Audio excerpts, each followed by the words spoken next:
कल्पना कैसे पाले विद्युत छवि। विद्युत छवि का अर्थ होता है बिजली की छवि के समान सुंदर, या बिजली के समान सुंदर। छवि का अर्थ होता है शोभा। उर का अर्थ क्या होता है हृदय। उसके बाद है वज्र। वज्र का अर्थ होता है कठोर, और नूतन का अर्थ क्या होता है नए। तो इसका ये तो थे आपके वर्ड मीनिंग। जो कठिन शब्द हैं उनके अर्थ मैंने यहाँ पर लिख दिए हैं। घोर का अर्थ होता है भयानक, धाराधर जल की धारा के समान, तो जल की धारा को धारण करने वाले अर्थात बादल। ललित सुंदर, विद्युत छवि बिजली के समान सुंदरता, पूर्व हृदय, वज्र कठोर भीषण, नूतन नहीं। और किसी अगर शब्द का अर्थ आपको नहीं आए तो आप पूछ सकते हैं। कविता का भावार्थ हम यहाँ देखें। बादल गरजो। कवि बादलों को संबोधित करते हुए कहते हैं कि हे बादलों तुम गर्जना करो, तुम गरजो। घेर घेर, ये देखो संबोधक चिन्ह लगा रखा है यहाँ पर। बादल गरजो, हे बादलों तुम गरजो। घेर घेर घोर गगन धाराधर, तुम संपूर्ण आकाश को अपनी घोर गर्जना से घेर लो। गगन का अर्थ क्या होता है आकाश। घेर घेर घोर गगन धाराधर ओ यहाँ पर फिर आपको दिख रहा हो संबोधक चिन्ह। तो धाराधर किसके लिए आया, मैं पहले ही शब्दार्थ में बता चुकी हूँ। ये भी किसको के लिए है, बादलों के लिए। कि घेर घेर घोर गगन अपनी भयानक गर्जना से तुम अब संपूर्ण आकाश को घेर लो। धाराधर वो बादलों तुम क्या करो, अपनी घोर गर्जना से इस संपूर्ण आकाश को घेर लो। ललित ललित काले घुंघराले बाल कल्पना के सेवक। यहाँ पर इन दोनों पंक्तियों में बादलों की छवि का वर्णन किया गया है। ललित ललित काले घुंघराले, जो बादल है वह बड़े ही क्या है सुंदर है। काले घुंघराले, और बालक के काले घुंघराले बालों के जैसे हैं। या फिर उसे माने तो कवि कह रहा है कि जो बादल हैं वह बहुत ही सुंदर है, और उनके बाल घेर घेर घोर गगन धाराधर। हे बादलों तुम संपूर्ण आकाश को घेर कर खूब गरजो, घनघोर वर्षा करो, खूब बरसो। ललित ललित काले घुंघराले, कवि यहाँ बादलों को संबोधित करते हुए कह रहा है कि हे बादलों तुम बहुत ही सुंदर हो, और तुम्हारा जो रूप है वह घने और काले घुंघराले बालों के समान है। ललित ललित काले घुंघराले बाल कल्पना के से पाले। ये हे कवि बादलों को संबोधित करते हुए कह रहा है कि हे बादलों तुम बहुत ही सुंदर हो, और तुम्हारा जो रूप है वह काले घुंघराले बालों के समान है। बाल कल्पना के से पाले, और बालक की कल्पना के समान तुम भी क्या हो असीम हो। जिस प्रकार बालक की कल्पना का कोई पार नहीं होता है, बालक की जो कल्पना है वह असीम होती है, वैसे ही तुम भी कैसे हो असीम हो, तुम्हारी भी कोई सीमा नहीं है। विद्युत छवि उर्मे कवि नव जीवन वाले, कवि बादलों को संबोधित करते हुए कहता है कि तुम्हारे हृदय में एक तरफ तो बिजली की बूंद समाई हुई है। विद्युत छवि उर्मी, विद्युत छवि बिजली के समान तुम्हारी क्या है शोभा है, और दूसरी तरफ क्या है कवि नवजीवन वाले। कवि कह रहे हैं कि दूसरी तरफ तुम लोगों में नया जीवन देने वाले हो, नए लोगों में नया जीवन प्रदान करने वाले हो। वज्र छिपा नूतन कविता फिर भर दो बादल गरजो। तुम्हारे अंदर वज्र के समान कठोर शक्ति समाई हुई है। नूतन कविता फिर भर दो, और तुम इस संसार को नई नई प्रेरणा देने वाले हो। नूतन कविता, जिस प्रकार कवि अपनी नई कविता के द्वारा समाज में परिवर्तन करना चाहता है, उसी प्रकार कवि बादलों को संबोधित करते हुए कहता है कि तुम्हारे अंदर वज्र के समान कठोर शक्ति समाई हुई है और तुम लोगों में नई प्रेरणा का संचार करने वाले हो। फिर भर दो बादल गरजो। ये कवि बादलों को संबोधित करते हुए कह रहे हैं कि वज्र छिपा नूतन कविता फिर भर दो बादल कर दो, कि लोगों को नई नई प्रेरणा देने के लिए, नई नई प्रेरणाओं के प्रेरणा और जीवन प्रदान करने वालों हे बादलों, तुम खूब गरजो और इस संपूर्ण संसार को घेर कर खूब घनघोर वर्षा करो। आगे देखो, अगली पंक्तियां हैं। विकल विकल उन्मन के उन्मन, विश्व के निदाग के सकल जन, आए अज्ञात दिशा से अनंत के घन, तप्त धरा फिर से शीतल कर दो बादल गरजो। विकल का क्या होता है? व्याकुल। सरकार देखो इसके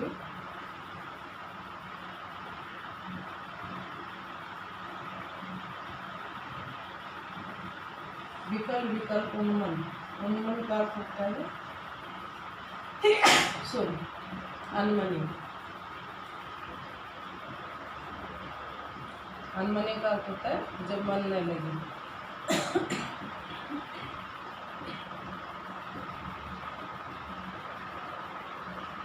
विश्व संसार, निदाग का अर्थ होता है गर्मी।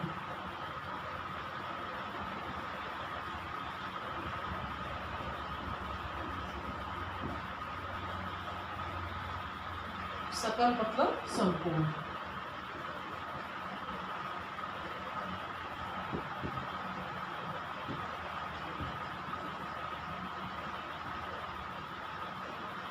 आए अज्ञात दिशा से अनंत,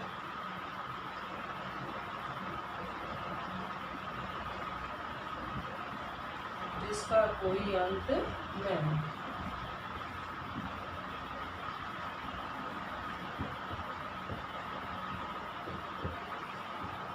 तो जिसका कोई न अंत न, वो क्या हो गया? आकाश।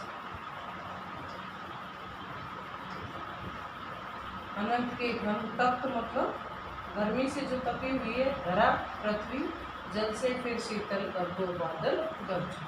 विकल विकल उन्मन के उन्मन, गर्मी के कारण जब सारा संसार व्याकुल हो रहा था, उस संपूर्ण संसार की व्याकुलता को दूर करने के लिए, उनको शीतलता प्रदान करने के लिए कवि कह रहे हैं कि विकल विकल उन्मन के उन्मन, कि सारे विश्व के निदाग के सकल जन, कि संपूर्ण पृथ्वी, संपूर्ण संसार के जो लोग हैं वह गर्मी के कारण व्याकुल और अनमने हो रहे थे। विकल विकल उन्मन थे उन्मन, विश्व के निदाग के सकल जन, कि संपूर्ण संसार के जो लोग हैं वो गर्मी के कारण व्याकुल और अनमने हो रहे थे। आए अज्ञात दिशा से अनंत के घन, तप्त धरा फिर से शीतल कर दो बादल गरजो। आए अज्ञात दिशा से अनंत के घन, ये अज्ञात दिशा से आने वाले बादलों, तुम अपनी वर्षा से तपती हुई पृथ्वी को सब फिर से शीतलता प्रदान कर दो बादल गरजो। हे बादलों, तुम फिर से गरज कर घनघोर वर्षा से क्या करो? तप्त धरा जल से फिर शीतल कर दो, गर्मी से तपती हुई पृथ्वी को फिर से शीतलता प्रदान कर दो बादल गरजो। ये मैंने वर्ड मीनिंग लिख दी है, एक बार फिर देख लो। विकल विकल उन्मन थे उन्मन, विश्व के निदाग के सकल जन, सारा संसार है वह गर्मी के कारण, संपूर्ण जो पृथ्वी के जो जीव जंतु थे, प्राणी थे, लोग थे, वह गर्मी के कारण व्याकुल और अनमने हो रहे। विश्व के निदाग के सकल जन, आए अज्ञात दिशा से, अज्ञात दिशा, अज्ञात जिसके बारे में जानकारी नहीं। कौन आया अज्ञात दिशा से? बादल, कि वे अनंत के घन, हे आकाश के बादलों, आप क्या किया कि अज्ञात दिशा से आए और अज्ञात दिशा से आकर तप्त धरा फिर से शीतल कर दो बादल गरजो, कि अपनी घनघोर वर्षा से इस तप्त धरा से, तपती हुई पृथ्वी को अपने शीतल जल से क्या कर दो, शांत कर दो, लोगों में नया जीवन भर दो, उन्हें नई प्रेरणा दे दो, उनमें नए जीवन का संचार कर दो। बादल गरजो, वह बादलों को गरजने के लिए कह रहा है। हम काव्यांश पर आधारित प्रश्न करेंगे।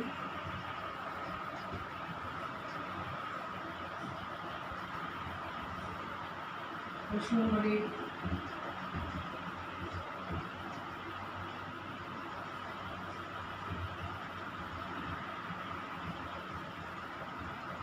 कवि व कविता का नाम लिखो।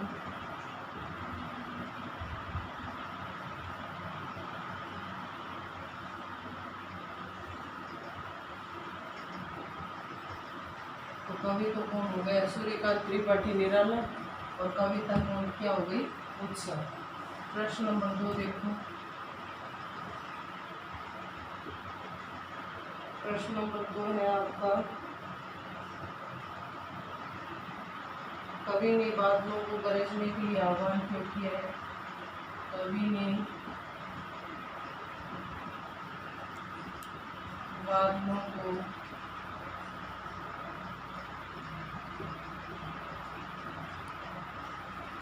गरजने के लिए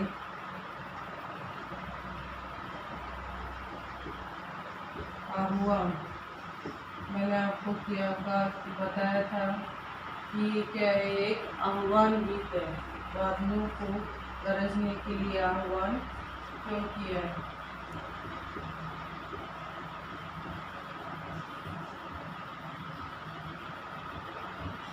क्या होगा उत्तर, कि कवि बादलों को गरजने के लिए आह्वान इसलिए किया है क्योंकि कवि वातावरण में जोश और क्रांति की भावना पैदा करना चाहते हैं, और ये गर्जना को सुनकर सब में क्या भर जाएगा, जोश भर जाएगा।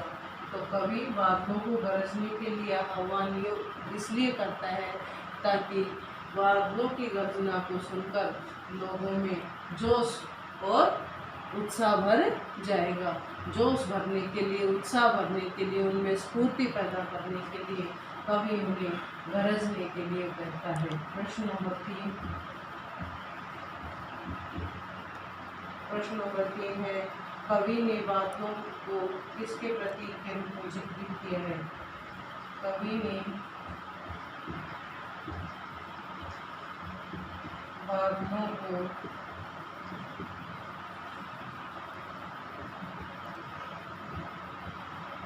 किसके रूप में चित्रित किया है।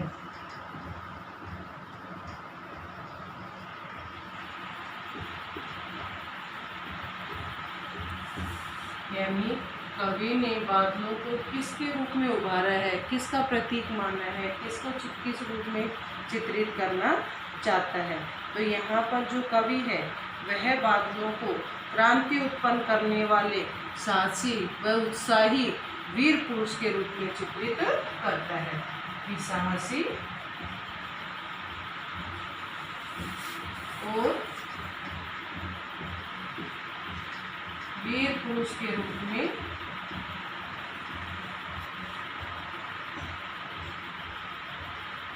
चित्रित करता है।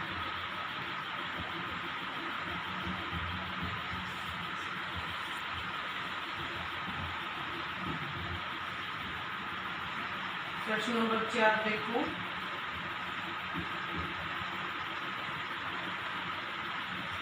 कवि बादल किसकी कल्पना के समान पाले गए हैं, या फिर बादल मानव जीवन और कवि को क्या प्रदान करते हैं। बादल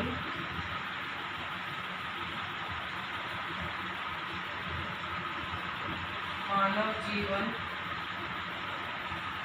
और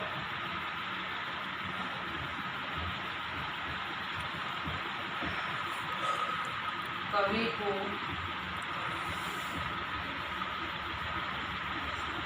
क्या प्रदान करते हैं।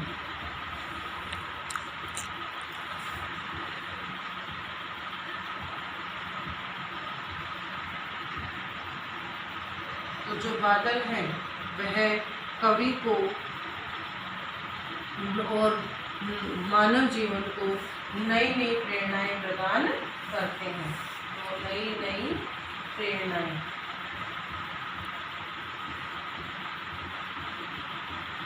प्रदान करते हैं। इन काव्यांश पर आधारित ये 4 जो प्रश्न दिए गए इनको करना है। काव्यांश पर आधारित जो शब्दार्थ है उनको करना है, जो शब्दार्थ मैंने आपको यहाँ लिखवाए उनको, और काव्यांश की व्याख्या करनी है। व्याख्या करते समय यदि कुछ समझ में नहीं आ रहा है तो उसे डाउट में पूछना, ठीक है। ये आज आपका होमवर्क है। आगे का जो टॉपिक है वो अगली क्लास में